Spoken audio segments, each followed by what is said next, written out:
नमस्कार। जया तंत्र मंत्र केंद्र में मैं आप सबका हार्दिक स्वागत एवं अभिनंदन करता हूँ। मैंने अपने सभी प्रियजनों को बता रखा है कि मैं हर प्रकार की जानकारी इस चैनल के माध्यम से डालूँगा। मैंने अभी कुछ समय पहले आपके लिए दी थी मेथी के दानों के बारे में जानकारी, और आज मैं आपके लिए लाया हूँ अपामार्ग की जानकारी।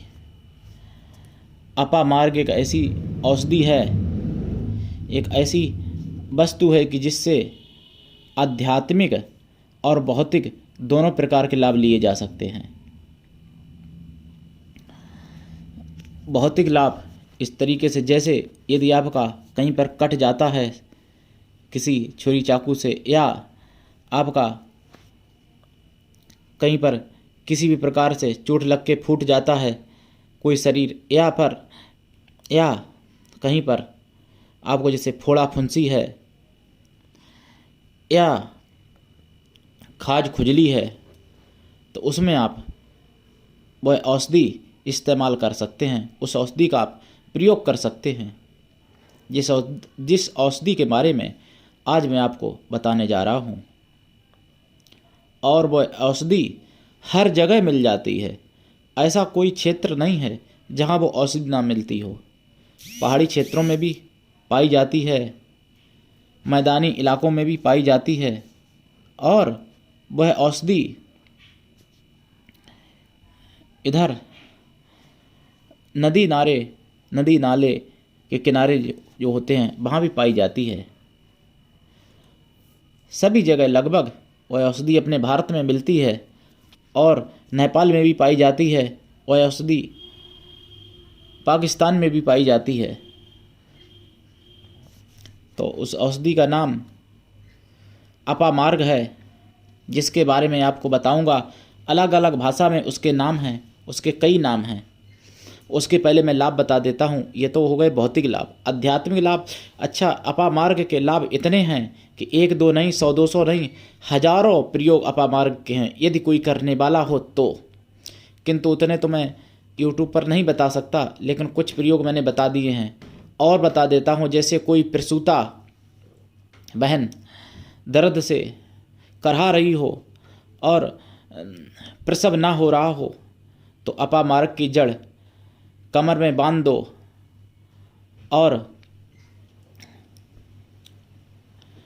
प्रसव होने के तुरंत उसी सेकंड वह जड़ कमर से अलग कर दो। मतलब धागा में जिसमें बांधी है कमर में, वो धागा काट के अलग कर दो, नहीं तो प्रसूता की आंतें खिंचने का भी डर रहेगा। इसलिए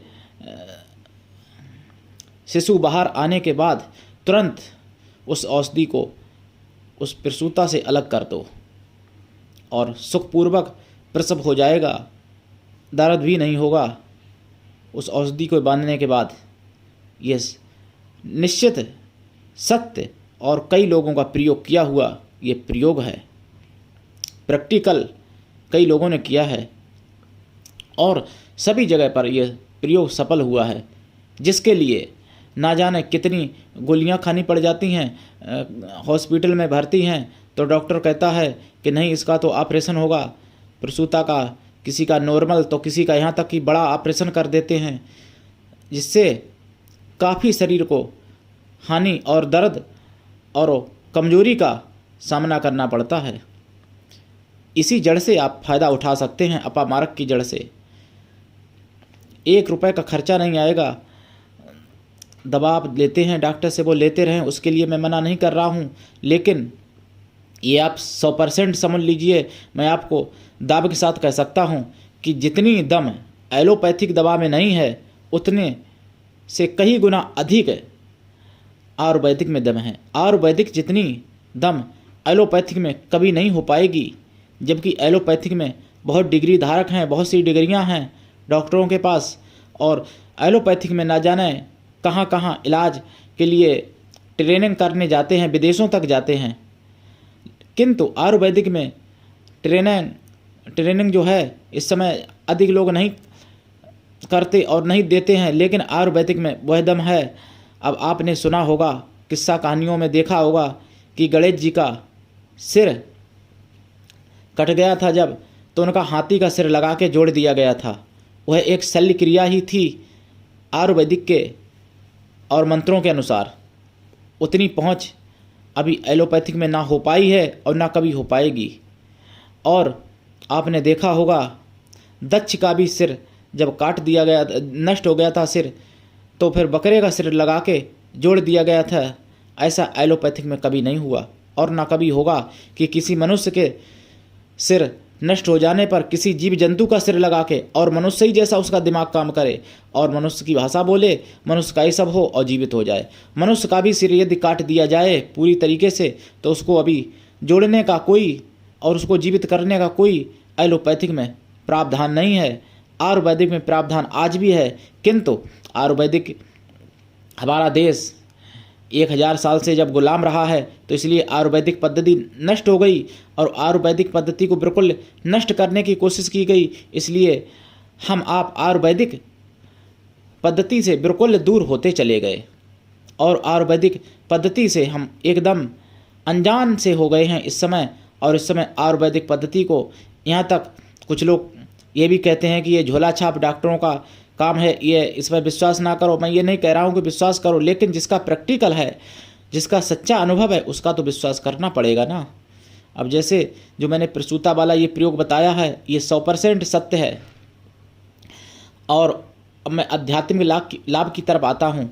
यदि अपामार्ग के पत्ते रोज खाए जाएं और अपामार्ग की लकड़ी की दतूनी रोज दातन किया जाए, अपामार्ग की रोज दातन किया जाए और अपामार्ग के पत्ते रोज खाली पेट खाए जाएं, और एक गायत्री मंत्र है जो सभी प्रायः जानते हैं, किंतु मैं यूट्यूब पर नहीं बोलना चाहता हूँ, तो उस गायत्री मंत्र का जाप करें। इससे निश्चित आपको वाक्य सिद्धि मिल जाती है। आप जो कहेंगे वो सत्य होने लगेगा और जो आप अच्छा या बुरा कहेंगे वो सत्य होने लगेगा। किंतु इसमें एक नियम है, जो शुद्ध शाकाहारी होगा, जो किसी लड़की बहन पर या कोई स्त्री किसी पुरुष पर जो गलत दृष्टि नहीं रखती होगी अपने पति के सिवा और किसी के प्रति गलत दृष्टि से ना देखे, उसी के लिए प्रयोग सफल होगा। और किसी गलत काम के लिए प्रयोग कोई करेगा तो सफल नहीं होगा, उल्टा उसी को हानि होगी, ये निश्चित है। अपामार्ग को कहीं किसी क्षेत्रों में चिचड़ी, किसी कहीं कहीं लट जीरा और कहीं कहीं चिचरा, कहीं कहीं उल्टा लफा और कहीं कहीं अपामार्ग, लिखित भाषा अपामार्ग है, और कहीं कहीं औंगा भी कहते हैं, औंगा भी लिखित भाषा है इसकी। यदि आप मेरे चैनल पर नए हैं तो अवश्य सब्सक्राइब कर लें, लाइक भी करें, शेयर करें, कमेंट भी करें। और यदि आपके जीवन में कोई समस्या है, यदि आप तंत्र मंत्र से जुड़ी हुई या आयुर्वेदिक औषधि से जुड़ी हुई या किसी भी सिद्धि साधना से जुड़ी हुई किसी भी प्रकार की यदि आप परामर्श लेना चाहते हैं, तो मुझसे अवश्य फ़ोन करें। यदि आपको किसी प्रकार की माला चाहिए, जैसे स्फटिक माला, रुद्राक्ष की माला, शंख की माला, मोती की माला, मूंगा की माला या और कोई माला, तो आप अवश्य मुझसे फ़ोन करें।